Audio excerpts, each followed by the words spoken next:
Channel के सभी दर्शकों को नमस्कार। प्रिय दर्शकों, दशम स्थान जन्म कुंडली के अंतर्गत किन बातों का विशेष विचार करना चाहिए और दशम स्थान के कारक ग्रह यदि 12 घरों में हो तो जीवन में क्या उपलब्धि देंगे, हम इस वीडियो में यही चर्चा करेंगे। आप लगातार चैनल पे बने हुए हैं, धन्यवाद। अगर आप नए आए हैं तो चैनल में इस प्रकार से ज्योतिष वाले शिक्षाप्रद वीडियो जानने के लिए आप सब्सक्राइब भी कर सकते हैं। दशम स्थान वास्तव में जन्म कुंडली में 4 केंद्र हैं: लग्न, चतुर्थ स्थान, सप्तम और दशम स्थान। इन चारों का महत्व जन्म कुंडली के अंतर्गत बहुत बड़ा होता है। किसी भी जातक की जन्म कुंडली में ये चारों केंद्र मजबूत हो तो जातक जीवन में हर प्रकार से सफल होता है। दशम भाव कर्म भाव भी कहलाता है, इसलिए जातक के जीवन काल में इसका विशेष प्रभाव होता है। कुंडली में दशम घर से कर्म, आत्मविश्वास, आजीविका, कैरियर, राज्य सत्ता की प्राप्ति, कीर्ति की प्राप्ति, व्यापार की उपलब्धि, पिता का सुख, गोद लिए जाने का विचार किया जाता है। कहा जा सकता है कि दशम भाव किसी भी व्यक्ति के जीवन में महत्वपूर्ण भूमिका निभाता है। अब हम दशम स्थान से संबंधित चर्चा करेंगे जो कि हमारे दशमेश से रिलेटेड है। दशम भाव का कारक ग्रह आपकी जन्म कुंडली में कोई भी हो सकता है, परंतु हम यहाँ मेष लग्न के चार्ट को लेकर मुख्य रूप से चलते हैं। इससे आपको उदाहरण देने के लिए आसानी होती है। दशमाधिपति यदि जन्म कुंडली के अंतर्गत लग्न में आ जाए तो जातक मातृ बैरी बताया गया है, मां का बैरी बताया गया है, लोभी भी बताया गया, परंतु पिता का भक्त होता है।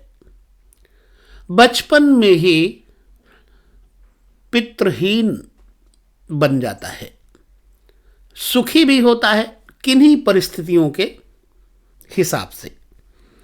कविता, कुशलता, लेखन और बचपन में ऐसा जातक प्रायः रोगी होता है। उसके बाद फिर इसके जीवन में सुख आता है दशमेश यदि लग्न में बैठा हो तो, और उसके धन की प्रतिदिन बढ़ोतरी होती जाती है। दशमेश द्वितीय स्थान पे जो कि धन भाव कारक है, धन भाव के स्थान पे यदि दशमेश बैठ जाए तो ऐसे जातक मां के माध्यम से पलते पोषते हैं। माता का अनिष्ट भी अवश्य होता है। अल्प संपत्ति, विशिष्ट, अल्पकर्मी और लोभी होता है। अगर शुभ ग्रह है अथवा शुभ ग्रह से साथ युत कर रहा हो दूसरे घर में तो धनी, गुणान्वित और सत्कर्म में लगा हुआ व्यक्ति होता है। स्वयं और माता पिता के लिए भी शुभ होता है। दशमेश अगर तीसरे घर में हो, दशम भाव का कारक तीसरे स्थान अर्थात मित्र, सहोदर, छोटे भाई बहन, संबंधी इत्यादि का घर होता है तीसरा घर। यदि दशमेश तीसरे घर में होता आपकी जन्म कुंडली में, मान लीजिए है, तो जातक माता एवं स्वजनों से विरोध करने वाला होता है, अपने भाई बंधुओं से, कुटुंबियों से विरोध करने वाला होता है। ननिहाल में ऐसे जातक का पालन पोषण होता है। बड़े कार्य के करने में असमर्थ होता है। सेवा कर्म निरत परंतु मनस्वी होता है। गुणी और बातूनी होता है और अपने सद्धर्म में लगा हुआ रहता है। ऐसा जातक जिसका दशमेश बैठा हुआ है तीसरे घर में, दशमेश यदि चौथे स्थान पे जो कि सुख का कारक है यहां बैठ जाए तो जातक माता और पिता को सुखदायी बन जाता है। ऐसा जातक सबको सुख देता है, आनंददायक होता है और ऐसे जातक को विशेष तौर से राज्य सत्ता से लाभ होता है। ज्ञानवान तो होता ही है, धर्म में निरत भी होता है ऐसा जातक। दशमेश यदि पंचम स्थान में आ जाए, पंचम स्थान सुत भाव कहा जाता है। यदि पंचम स्थान पे दशम का मालिक बैठा हो तो ऐसा जातक विडंबी होता है, राजानुग्रहित होता है। राजा के अनुग्रह से यानी राजा की कृपा प्राप्त करने वाला जातक होता है। ऐसे जातक को शुभ कर्म करने की आदत होती है और गीत नाद प्रिय ऐसा जातक होता है। अल्प सुखी परंतु भाग्यशाली होता है और सत्यवादी होता है। ऐसे जातक के पुत्र को जातक की मां पालती है। यदि दशमेश छठे स्थान पे हो जाए तो जातक निज गुणों के द्वारा विशेष ख्याति प्राप्त करता है, राजा के अनुग्रह से सम्मानित और पिता के धन को प्राप्त करता है। यदि पापग्रह हो तो जातक को बचपन में कष्ट होता है, उसके बाद फिर ऐसा जातक निरोगी हो जाता है।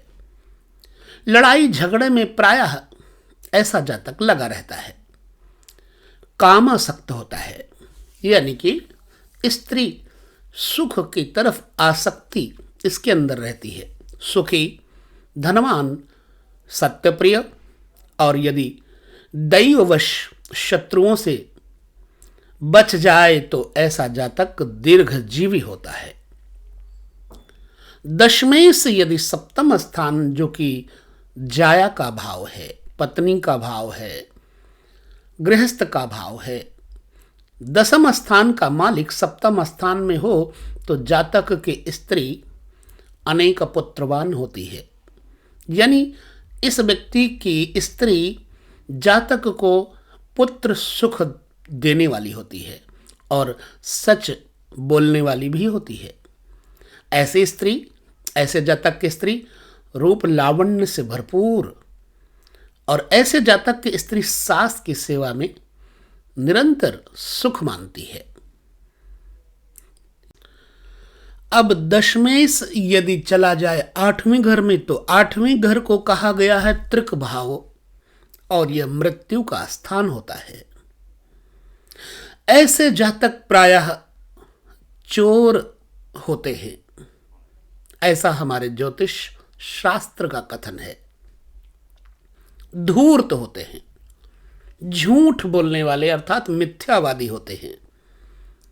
स्वभाव में दुष्टता होती है और यह जातक अपनी मां को कष्टकारी होता है। यह दीर्घजीवी नहीं होता, बहुत कम उम्र होती है।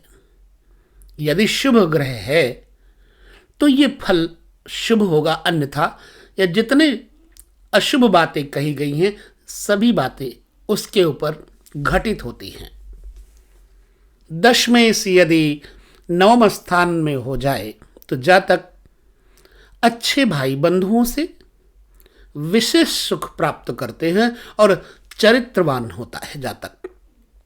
ऐसा जातक शीलवान और शुभ वाणी से युक्त मित्रवान होता है, पराक्रमी भी होता है, लड़ने झगड़ने में विश्वास नहीं रखता लेकिन अपने बातों के प्रभाव से अगले के हृदय पर छाप छोड़ देता है। धनवान और उसकी माता शीलवती होती है। यदि दशमेश नवम स्थान पे हो, ऐसा जातक पुण्यात्मा होता है, सत्यवादी एवं यह जातक सुंदर भी होता है और ऐसे जातक की स्त्री भी सुंदर होती है। मां भी अच्छी स्वभाव वाली होती है। दशमेश दसम स्थान पे हो तो जातक मात्र सुख को बढ़ाने वाला होता है। इस जातक से मात्र कुल को अधिक सुख मिलता है। ननिहाल पक्ष को सुख देता है। देवार्चन रत, देव पूजा में विशेष रुचि रखने वाला और धर्मात्मा होता है। सदैव सत्य बोलने में आस्था रखता है। ऐसा जातक बुद्धिमान होता है। चतुर, बलवान, बलिष्ठ, और ऐसे जातक को राज्य से विशेष तौर से लाभ मिलता है। राजा से अनुग्रह प्राप्त होता है, सम्मान प्राप्त होता है, धन की प्राप्ति ऐसे जातक को होती है। यानी इस जातक को यदि दशमेश दशम में बैठा हो तो सेना, सेनापति इत्यादि की पदवी भी प्राप्त होती है। राजयोग कारक भी बन जाता है। दशमेश अगर 11वें घर में हो जाए तो जातक सम्मानित होता है, दूसरों को सम्मान देता है। ऐसे जातक की आयु बड़ी होती है, दीर्घायु होता है। मात्र सुख से विशेष लाभ, ऐसे जातक की मां सुख प्राप्त करती है। ऐसे जातक विजयी होते हैं और विजय श्री उनके साथ रहती है तथा धन भी प्राप्त करते हैं। विलक्षण संतान प्राप्त होती है। भाई बंधुओं से ऐसे जातक की बड़ी सेवा होती है तथा चातुर्य गुण संपन्न होता है। उसकी माता सुखवती, सम्मानित और जातक के पुत्र की रक्षा करने वाली होती है। अगर द्वादश भाव में आ जाए दशमेश तो जातक बलवान होगा, सत्कर्मशील होगा, अच्छे कर्म में लगा हुआ होगा, राजकर्म रत होगा, राज्य सेवा में, सरकारी नौकरी में नियुक्त होगा। ऐसे जातक की बुद्धि थोड़ी कुटिल होती है, स्वभाव में खर्चीला होता है, मात्र सुख रहित होता है। द्वादश स्थान पर यदि दशमेश आ जाए तो मां का सुख कम हो जाता है। यदि पाप ग्रह हो तो जातक विदेश चला जाता है। यानी कि दशमेश अगर द्वादश स्थान पे हो तो जातक विदेशी होता है। इस प्रकार से मैंने दशमेश की चर्चा 12 घरों तक की। वीडियो कैसा लगा जरूर बताएं। पुनः 11वें स्थान की चर्चा हम करेंगे अगले वीडियो में। तब तक लेते हैं विदा। नमस्कार।